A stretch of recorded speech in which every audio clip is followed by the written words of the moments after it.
Hi friends, എൻ്റെ ആദ്യത്തെ video ആണ്. എല്ലാവരും യൂട്യൂബിൽ വീഡിയോ ഇടുമ്പോൾ എനിക്കും ആഗ്രഹമുണ്ട് ഇങ്ങനെ ഒരു യൂട്യൂബിൽ എന്തെങ്കിലും വീഡിയോസുകൾ തുടങ്ങിയാലോ എന്ന്. അങ്ങനെ ചെയ്തൊരു വീഡിയോ ആണ്. എനിക്ക് അച്ചാറുകൾ ഒരുപാട് ഇഷ്ടമാണ്, എല്ലാ അച്ചാറുകളും. അപ്പം ഞാൻ വിചാരിച്ചു ആദ്യം തന്നെ ഒരു മാങ്ങച്ചാറിൽ തുടങ്ങിയാലോ എന്ന്. ഞങ്ങളുടെ വീട്ടിലൊന്നും മൂവാണ്ടൻ മാങ്ങ ഇല്ല കേട്ടോ. ഞാൻ എന്ത് ചെയ്തു, ഞങ്ങളുടെ അയൽവാസിയിൽ നിന്ന് മൂവാണ്ടൻ മാങ്ങ വാങ്ങിച്ച് അതിൽ അവിടുന്ന് വാങ്ങിച്ചു കൊണ്ടുവന്നിട്ടാണ് അച്ചാറിടാൻ പോണത്. അങ്ങനെ അതിലേക്ക് വേണ്ട സാധനങ്ങളാണ് ഞാൻ എടുത്തു വെച്ചിട്ടുള്ള ഉലുവ, കടുക്, ജീരകം ഒക്കെയാണ്. 2 ജീരകം എടുത്തിട്ടുണ്ട് കേട്ടോ. അതൊക്കെ നമ്മൾ ആദ്യം വറുക്കുക, നന്നായി വറുത്തിട്ട് ആദ്യം കടുകിട്ട് പൊട്ടിക്കുക. പൊട്ടിയതിന് ശേഷം നമ്മൾ ഉലുവയും ബാക്കി ജീരകങ്ങളൊക്കെ ഇട്ട് നല്ല വറുക്കുക. നല്ല മണം വരും, നല്ലൊരു ബ്രൗൺ കളറാകുമ്പോൾ നല്ലൊരു മണം വരും. എനിക്ക് നല്ല ഇഷ്ടമാണ് ആ മണം കേട്ടോ. പിന്നെ ഇതിലേക്ക് ഞാൻ എടുത്ത് വെച്ചിരിക്കുന്നത് പച്ചമുളക് പറഞ്ഞാൽ വെള്ളമുളക്, ഞങ്ങൾ വീട്ടിലുണ്ടായതാണ് കേട്ടോ. അതെടുത്ത് വെച്ചിട്ടുണ്ട്.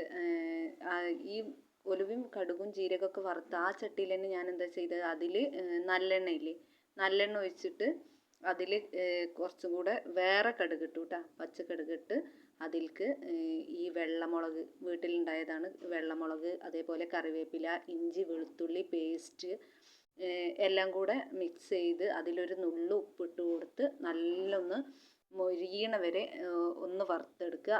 അതിന് ശേഷം അതിലേക്ക് കുറച്ച് മുളകും പൊടി, മല്ലിപ്പൊടി ചേർക്കണം കേട്ടോ. മല്ലിപ്പൊടി വേണം, മഞ്ഞൾപ്പൊടി, പിന്നെ കുറച്ച് ഈ അച്ചാർ പൊടിയില്ലേ, അതും കൂടെ ചേർത്ത് കൊടുത്തിട്ട് നല്ല ഇളക്കി കൊടുക്കുക. അതൊരു നല്ലൊരു ചുവപ്പ് കളറായി വരുമ്പോൾ അതിലേക്ക് നമ്മുടെ മാങ്ങ നുറുക്കി വെച്ചത് ഇട്ട് കൊടുക്കുക.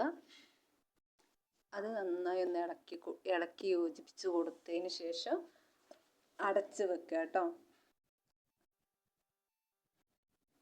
കുറച്ച് അടച്ച് വെച്ച് അതൊന്ന് തിളച്ചതിന് ശേഷം നമുക്ക് എന്ത് ചെയ്യാം, പിന്നെ അതിലേക്ക് കുറച്ച് ശുർക്ക, വിനാഗിരി ഒഴിച്ച് കൊടുത്തിട്ട് അതൊന്ന് അടച്ച് വെക്കുക. പിന്നെ നമ്മൾ വറുത്ത് വെച്ചിട്ടുണ്ടായിരുന്ന